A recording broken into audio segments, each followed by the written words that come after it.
ಸಂವಿಧಾನ ಶಿಲ್ಪಿ ಭಾರತ ರತ್ನ ಡಾಕ್ಟರ್ ಬಾಬಾ ಸಾಹೇಬ್ ಅಂಬೇಡ್ಕರ್ ಅವರ 135ನೇ ಜನ್ಮದಿನ ಹಾಗೂ ಬಹುಜನ ಸಮಾಜ ಪಾರ್ಟಿಯ ಸಂಸ್ಥಾಪನಾ ದಿನದ ಅಂಗವಾಗಿ ಬಿಎಸ್ಪಿ ಸಮಾವೇಶ ಕಾರ್ಯಕ್ರಮವನ್ನು ಕಲಬುರಗಿ ನಗರದಲ್ಲಿ ಹಮ್ಮಿಕೊಳ್ಳಲಾಯಿತು. ಕಲಬುರಗಿ ನಗರದ ಹೊರವಲಯದಲ್ಲಿನ ರಾಮ ಮಂದಿರ ಹತ್ತಿರದ ಹರಳೆಯ ಭವನದಲ್ಲಿ ಹಮ್ಮಿಕೊಂಡ ಕಾರ್ಯಕ್ರಮಕ್ಕೆ ವಿವಿಧ ಅತಿಥಿಗಳು ಕ್ಯಾಂಡಲ್ ಹಚ್ಚುವ ಮೂಲಕ ಕಾರ್ಯಕ್ರಮ ಉದ್ಘಾಟಿಸಿದರು. ಬಳಿಕ ಮಾತನಾಡಿದ ಅತಿಥಿಗಳು, ಬಾಬಾ ಸಾಹೇಬ್ ಅಂಬೇಡ್ಕರ್ ಅವರು ನಮ್ಮ ದೇಶಕ್ಕೆ ಸಂವಿಧಾನ ನೀಡಿದ ಮಹಾನ್ ಜ್ಞಾನಿ. ಅವರ ಕೊಡುಗೆ ನಮ್ಮ ದೇಶಕ್ಕೆ ಅಪಾರವಾದದ್ದು. ಅವರು ಎಂದೆಂದಿಗೂ ಮರೆಯದವರು. ನಾವೆಲ್ಲರೂ ಅವರ ಮಾರ್ಗದಲ್ಲಿ ನಡೆದುಕೊಂಡು ಹೋಗಬೇಕು ಎಂದರು.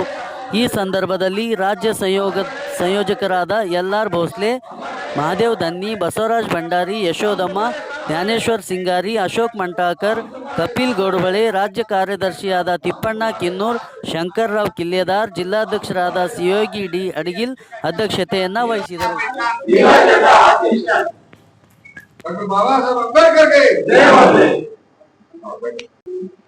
ಈ ಪಕ್ಷ ಸ್ಥಾಪನೆ 14/4/1984 ಮಾನ್ಯವರು ದಾದಾ ಸಾಹೇಬ್ ಕಾಂಚೇರವರು ಪಕ್ಷವನ್ನು ಸ್ಥಾಪನೆ ಮಾಡಿದರು.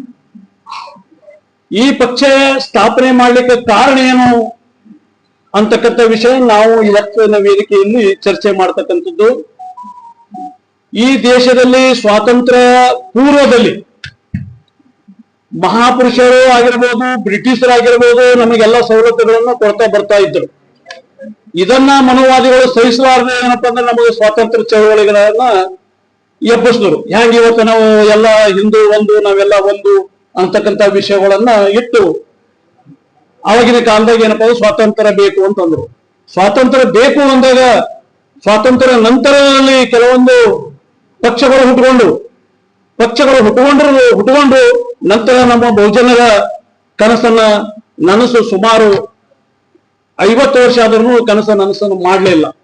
ಅದಕ್ಕಾಗಿ ನಮ್ಮ ಡಾಕ್ಟರ್ ಬಾಬಾ ಸಾಹೇಬ್ ಅಂಬೇಡ್ಕರ್ ಅವರ ವಿಚಾರ ಏನಿದ್ದು, ನಮಗೆ ಬರೆದು ಕೊಟ್ಟಂತ ಸಂವಿಧಾನದಲ್ಲಿ ಇರ್ತಕ್ಕಂಥ ಹಕ್ಕುಗಳು ಜಾರಿ ಮಾಡ್ಲಿಕ್ಕ ಮೀನಾಮೇಷ ಎನಿಸ್ತಕ್ಕಂಥ ಬಿಜೆಪಿ ಕಾಂಗ್ರೆಸ್ ಸರ್ಕಾರ, ಇವತ್ತಿನ ಬಿಜೆಪಿ ಸರ್ಕಾರ ಆಗಿರ್ಬೋದು, ಇಲ್ಲಿವರೆಗೆ ನಮ್ಮ ಯಾವುದೇ ಆಶೆಗಳನ್ನ ಈಡೇರಿಸಲಿಲ್ಲ. ಇದನ್ನ ಮಾನ್ಯವರು ದಾದಾ ಸಾಹೇಬ್ ಕಾಂಚೀರಾಮ್ ಅವರು ಇದು ಎಲ್ಲಾನು ಪರಿಗಣನೆ ಮಾಡಿ ಈ ನಮ್ಮ ಭಾರತ ದೇಶಕ್ಕೆ ಬಹುಜನರಿಗೆ ಆಸೆ ಈಡೇರಿಸಲು ಒಂದು ಪಕ್ಷ ಬೇಕು, ಒಂದು ಅಜೆಂಡಾ ಬೇಕು, ಒಂದು ಜೆಂಡಾ ಬೇಕು, ಒಬ್ಬರು ನಾಯಕರು ಬೇಕು ಅಂತಕ್ಕಂಥ ಮಾತನ್ನ ಮನಗಂಡು ಈ ಬಹುಜನ ಸಮಾಜ ಪಕ್ಷ 1984ರಲ್ಲಿ ಸ್ಥಾಪನೆ ಆಯಿತು. ಬಂಧುಗಳೇ, ಸ್ಥಾಪನೆ ಆದ ನಂತರ ಈ ಭಾರತ ದೇಶದಲ್ಲಿ ಮಾನ್ಯವರು ದಾದಾ ಸಾಹೇಬ್ ಕಾಂಚೀರಾಮ್ ಅವರು ಅನೇಕ ಮಹಾಪುರುಷರ ವಿಚಾರಗಳನ್ನ ಜಾರಿಗೆ ತಂದು, ಅವರ ವಿಚಾರಗಳನ್ನ ಇತಿಹಾಸನ ಮುನ್ನೆಲೆಗೆ ತಂದು, ಮಹಾತ್ಮ ಜ್ಯೋತಿಬಾ ಫುಲೆಯವರಾಗಿರ್ಬೋದು, ಎಲ್ಲ ಮಹಾಪುರುಷರು ಅವರ ವಿಚಾರಗಳನ್ನ ಜಾರಿಗೆ ತರಬೇಕು.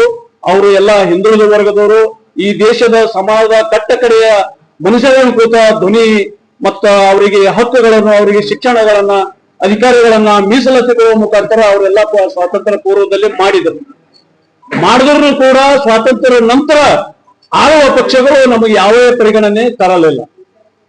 ಆ ಒಂದು ಕಾರಣಕ್ಕಾಗಿ ಮಾನ್ಯವರು ದಾದಾ ಸಾಹೇಬ್ ಕಾಂಚೀರಾಮ್ ಅವರು ಪಕ್ಷವನ್ನು ಸ್ಥಾಪನೆ ಮಾಡಿ, ನಮಗೆ ರಾಜ್ಯಾಧಿಕಾರ ಬೇಕು, ನಮಗೆ 85% ಇರ್ತಕ್ಕಂಥ ಭಾರತದ ಜನರಿಗೆ ರಾಜ್ಯಾಧಿಕಾರ ಇಲ್ಲ, ನಮಗೆ ಶಿಕ್ಷಣ ಪರಿಪೂರ್ಣ ಸಿಗ್ತಾ ಇಲ್ಲ, ನಮಗೆ ಅಧಿಕಾರ ಪರಿಪೂರ್ಣ ಸಿಗ್ತಾ ಇಲ್ಲ, ನಾವು ಬಾಬಾ ಸಾಹೇಬ್ ಕೊಟ್ಟಿರ್ತಕ್ಕಂಥ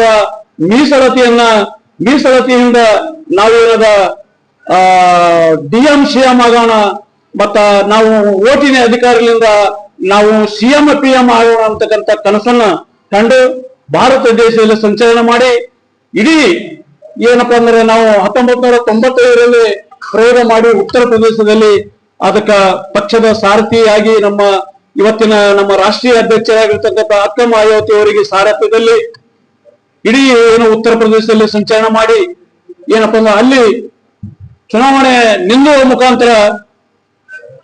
ಮುಖಾಂತರ ಅವ್ರೇನಾದ ಇಡೀ ಭಾರತ ದೇಶದಲ್ಲಿ ಇದು ಆಗಲಾರದಂತ ಕೆಲಸ ಅಂತಕ್ಕಂಥ ಕೆಲವರೆಲ್ಲ ನಮ್ಮಲ್ಲಿ ಇರ್ತಕ್ಕಂಥವ್ರು ಕಾಂಚೀರಾಮ್ ಸಾಹೇಬರಿಗೆ ಹೇಳ್ತಿದ್ರು. ಇದು ಅಸಾಧ್ಯವಾದ ಮಾತು, ನಾವು ಪಕ್ಷ ಕಟ್ಟಿ ಅಧಿಕಾರಕ್ಕೆ ಬರ್ತಕ್ಕಂಥ ಮಾತನ್ನ ಆಡ್ತಿದ್ರು.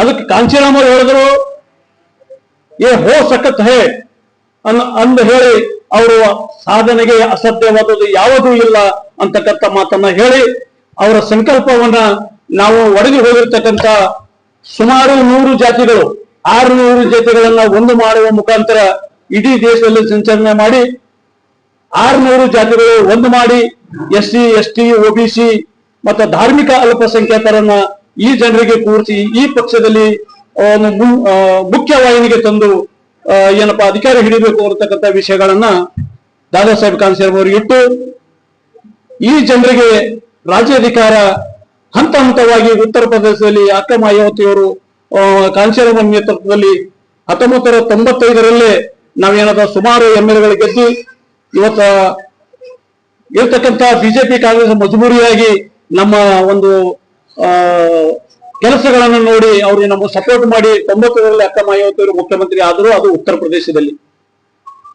ಎಲ್ಲಿ ಅಂಬೇಡ್ಕರ್ ಅವರ ಜೀವನ ಪರಿಚಯ ನಮ್ಗೆ ಈಗಾಗ್ಲೇ ಸಾಕಷ್ಟಾಗಿದೆ. ಅವ್ರದ್ದು ಬಾಲ್ಯದಿಂದ ಏನೇನ್ ಸಂಘರ್ಷಗಳನ್ನ ಮಾಡಿದ್ದಾರೆ ಅಂತ ನಮಗ್ ಗೊತ್ತಿದೆ. ಶಾಲೆ ಒಳಗೆ ಬಿಟ್ಕೊಳಕ್ಕೆ ಆಗದೆ ಇರೋಂತ ಹೊರಗಡೆ ಕುತ್ಕೊಂಡ್ ಪಾಠ ಕೇಳಿರೋ ಅಂತ ಡಾಕ್ಟರ್ BR ಅಂಬೇಡ್ಕರ್ ಅವರು ಇವತ್ತು ವಿಶ್ವಕ್ಕೆ ಮಾದರಿಯಾಗಿರುವಂತಹ ಸಂವಿಧಾನವನ್ನ ನಮಗೆ ರಚನೆ ಮಾಡಿಕೊಟ್ರು. ಅಂತ ಶ್ರೇಷ್ಠವಾದ ಲಿಖಿತ ಸಂವಿಧಾನ ನಮ್ಮ ಭಾರತ ದೇಶದಲ್ಲಿ ಮಾತ್ರ ಇದೆ ಅಂತ ಹೇಳೋದಕ್ಕೆ ನಾವು ಹೆಮ್ಮೆ ಪಡ್ಕೋಬೇಕು.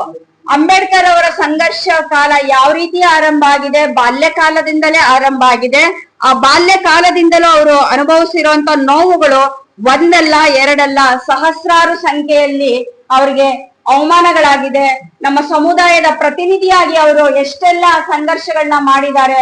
ನಮಗೆ ಶಾಲೆ ಒಳಗೆ ಪ್ರವೇಶ ಇಲ್ಲ. ಇವತ್ತು ನಮ್ಮ ಮಕ್ಕಳು ಯೂನಿವರ್ಸಿಟಿ ಲೆವೆಲ್ ಅಲ್ಲಿ ದೇಶ ವಿದೇಶಗಳಲ್ಲಿ ಓದ್ತಾ ಇದ್ದಾರೆ ಅಂದ್ರೆ ಅದಕ್ಕೆ ಕಾರಣ ಆಗಿರೋರು ನಮ್ಮ ಬಾಬಾ ಸಾಹೇಬ್ ಅಂಬೇಡ್ಕರ್ ಅವರು. ನಮಗೆ ನೀರು ಕುಡಿಯುವಂತ ಹಕ್ಕಿರ್ಲಿಲ್ಲ. ಶಾಲೆಯಲ್ಲಿ ಗಂಟಲೊಡಗಿಸ್ಕೊಂಡು ಆಯಾ ಬಂದ್ರೆ ನಮ್ಗೆ ಒಂದು ಲೋಟ ನೀರ್ ಕೊಡ್ಬೇಕಿತ್ತು, ಅದರ್ವೈಸ್ ಅವ್ರಿಗೆ ನೀರ್ ಕೊಡ್ತಾ ಇರ್ಲಿಲ್ಲ. ಒಂದು ನೀರು ಕುಡಿಯುವಂತ ಹಕ್ಕುಗಳು ನಮಗಿರ್ಲಿಲ್ಲ. ಪಶು ಪಕ್ಷಿಗಳು ನೀರು ಕುಡಿತಾ ಇದ್ವು, ಆದ್ರೆ ನಮಗೆ ನೀರು ಕುಡಿಯುವಂತ ಹಕ್ಕಿರ್ಲಿಲ್ಲ.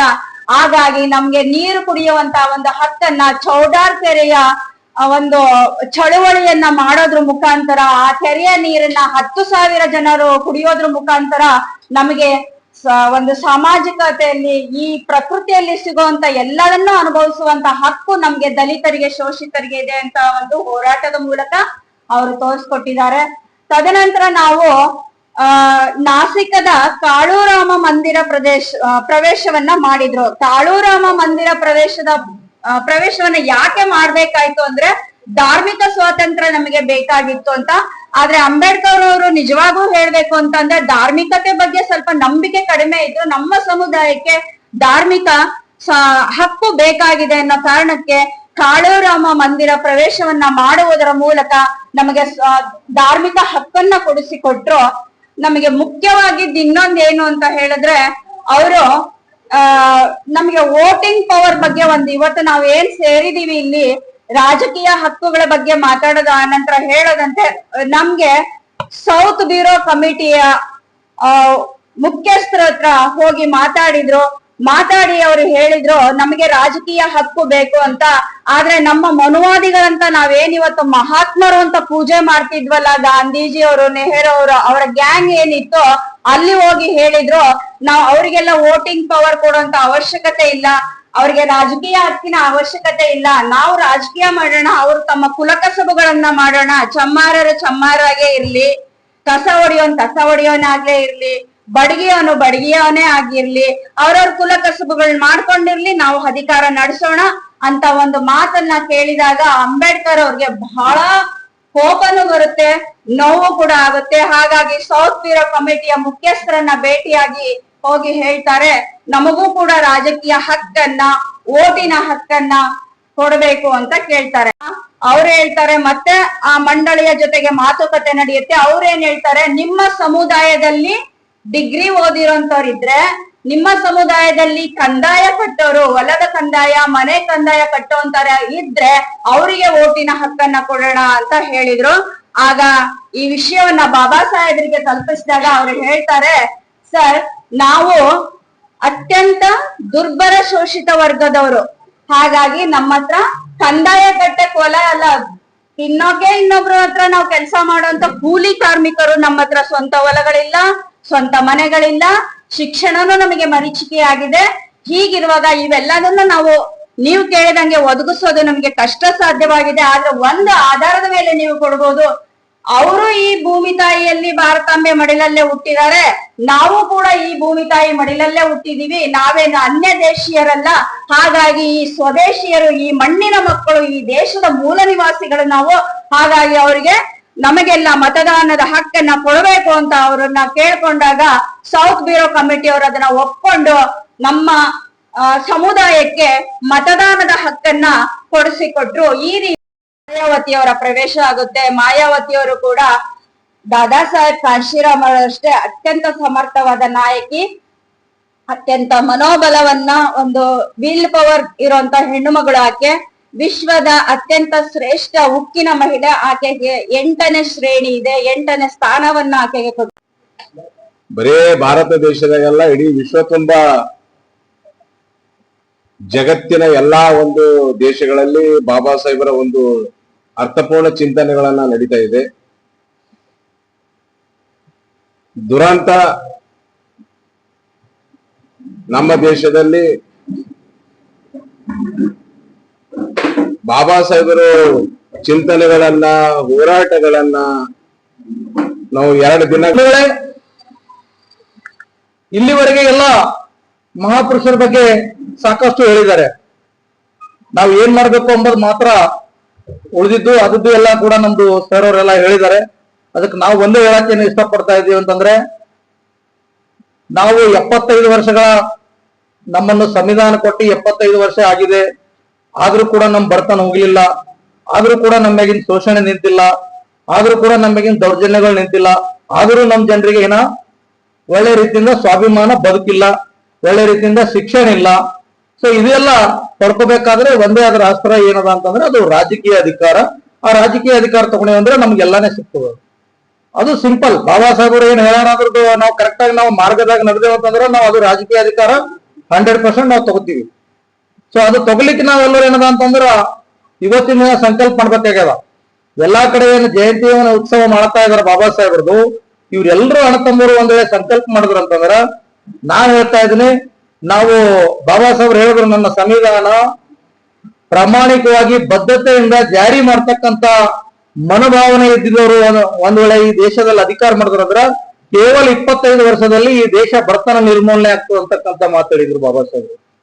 ಆದ್ರ ಇದ್ರ ದುರ್ದೈವ ಏನದ ಅಂತಂದ್ರ 75 ವರ್ಷ ಆದ್ರೂ ಕೂಡ ಇದು ಬಡತನ ಯಾಕೆ ನಿರ್ಮೂಲನೆ ಆಗಿಲ್ಲ ಅಂಬುದು ನಾವು ಬಹಳ ಯೋಚನೆ ಮಾಡ್ಬೇಕಾಗ್ಯದ. ಯಾಕಂದ್ರೆ ನಮ್ಮನ್ನ ಆಳಿರ್ತಕ್ಕಂತ ಮನೋವಾದಿ ವ್ಯವಸ್ಥೆ ಇವತ್ತು ಕಾಂಗ್ರೆಸ್, ಬಿಜೆಪಿ, ದಳ ಪಕ್ಷಗಳು ಇವತ್ತು ನಮ್ಮನ್ನು ಆಳಿದವೆ. ಆದ್ರೆ ನಮ್ ಬಡತನ ನಿರ್ಮೂಲನೆ ಮಾಡ್ಲಿಕ್ಕಾಗಿಲ್ಲ, ನಮ್ಗೆ ಸ್ವಾಭಿಮಾನದಿಂದ ಬದುಕು ಮಾಡ್ಲಿಕ್ಕೆ ಆಗ್ಲಿಲ್ಲ, ನಮ್ಮ ಮಕ್ಕಳಿಗೆ ಒಳ್ಳೆ ರೀತಿ ಇಂಜಿನಿಯರ್ಸ್ ಆಗ್ಲಿ, ಡಾಕ್ಟರ್ಸ್ ಆಗ್ಲಿ, ಇದ್ರಲ್ಲೆಲ್ಲ ರೀತಿಯಲ್ಲಿ ನಮ್ಗೆ ರಿಸರ್ವೇಶನ್ ಪಡ್ಕೊಳಕ್ಕಾಗಿಲ್ಲ. ಇದಕ್ಕೆಲ್ಲ ಕಾರಣ ಅಂತಂದ್ರೆ ನಮ್ಮನ್ನ ಆಳಿರ್ತಕ್ಕಂತ ಮನೋವಾದಿ ವ್ಯವಸ್ಥೆಗಳು. ಬಂಧುಗಳೇ, ನೀವೆಲ್ಲರೂ ಅರ್ಥ ಮಾಡ್ಕೋಬೇಕು. ಯಾಕಂತಂದ್ರೆ ಇವತ್ತು ನಾನು ಹೇಳ್ತಾ ಇದ್ದೀನಿ, ಇದರಲ್ಲಿ ಒಬ್ಬೊಬ್ರು ತಾಯಂದ್ರಿಗೆ ಹೇಳ್ತಾ ಇದ್ದೀನಿ, ಇವತ್ತು SCP TSP ಯೋಜನೆದಲ್ಲಿ ಇರ್ತಕ್ಕಂಥ ದುಡ್ಡು ಸುಮಾರು 25,000 ಕೋಟಿ. ಇವತ್ತೇನದ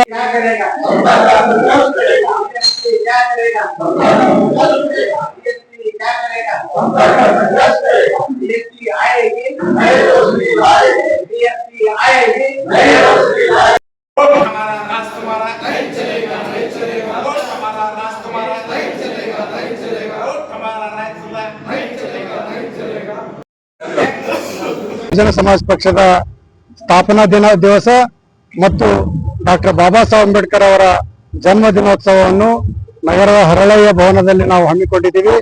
ಈ ಕಾರ್ಯಕ್ರಮವನ್ನು ಸಂಪೂರ್ಣ ಯಶಸ್ವಿಯಾಗಿದೆ.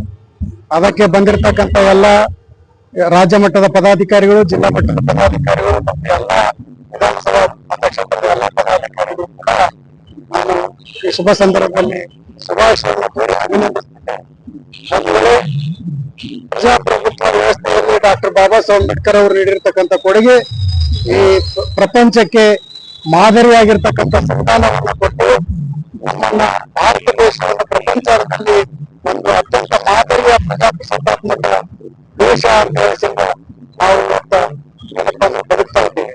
ಜೊತೆಗೆ ಇಲ್ಲಿ ಇರ್ತವಂತ ಕೆಲ ಪಕ್ಷಗಳು ಬಾಬಾ ಸಾಹೇಬ್ ಅಂಬೇಡ್ಕರ್ ಒಂದು ಕೊಟ್ಟಿರ್ತಕ್ಕಂಥ ಸಂವಿಧಾನವನ್ನ ಅಸ್ಥಿರಗೊಳಿಸ್ತಕ್ಕಂಥ ಕೆಲಸವನ್ನ ಕೆಲ ಬಿಜೆಪಿ ಪಕ್ಷ ಮತ್ತು ಕಾಂಗ್ರೆಸ್ ಪಕ್ಷವನ್ನ ಮಾಡಿದ್ದಾವೆ. ಮುಂಬರುವಂತ ದಿನಗಳಲ್ಲಿ ಈ ಬಿಜೆಪಿ ಕಾಂಗ್ರೆಸ್ ಪಕ್ಷವನ್ನ ಸೋಲಿಸಿ ಬಹುಜನ ಸಮಾಜ ಪಕ್ಷ ಬಹುಜನರ ನಡಿಗೆ ಅಧಿಕಾರದ ಕಡೆಗೆ ಅಂತಕ್ಕಂಥ ಒಂದು ನಿಟ್ಟಿನಲ್ಲಿ ಕೆಲಸ ಮಾಡ್ತಾ ಬಹುಜನ ಸಮಾಜ ಪಕ್ಷದ ಕಾರ್ಯಕರ್ತರು ಈ ನಿಟ್ಟಿನಲ್ಲಿ ಇವತ್ತಿನ ದಿನ ಒಂದು ಸಂಕಲ್ಪವನ್ನು ಮಾಡಿದ್ದಾರೆ. ಮುಂಬರ್ತಕ್ಕಂಥ ಬರುವಂತ ಜಿಲ್ಲಾ ಪಂಚಾಯತಿ, ತಾಲೂಕ್ ಪಂಚಾಯತಿ ಮತ್ತು ಅಸೆಂಬ್ಲಿ ಚುನಾವಣೆಗಳಲ್ಲಿ ಮತ್ತು ಗ್ರಾಮ ಪಂಚಾಯತಿ ಚುನಾವಣೆಗಳಲ್ಲಿ ಬಹುಜನ ಸಮಾಜ ಪಕ್ಷವನ್ನ ಅಭ್ಯರ್ಥಿಗಳನ್ನ ಗೆಲ್ಲಿಸಿ ಆರಿಸಿ ತರುವಂತ ಕೆಲಸವನ್ನ ಬಹುಜನ ಸಮಾಜ ಪಕ್ಷದ ಕಾರ್ಯಕರ್ತರು ಪ್ರಮಾಣವನ್ನ ಮಾಡಿ ಕಾರ್ಯಕ್ರಮವನ್ನ ಯಶಸ್ವಿಗೊಳಿಸಿದ್ದಾರೆ. ಅದಕ್ಕಾಗಿ ನಾನು ಈ ಶುಭ ಸಂದರ್ಭದಲ್ಲಿ ನನ್ನ ಶುಭಾಶಯಗಳನ್ನು ಕೋರುತ್ತಾ ನಾನು ಜಿಲ್ಲಾ ಅಧ್ಯಕ್ಷರು ಶಿವಯೋಗಿ ಡಿ ಅಡಿಗಲ್ಕರ್, ಬಹುಜನ ಸಮಾಜ ಪಾರ್ಟಿ ಕಲಬುರಗಿ.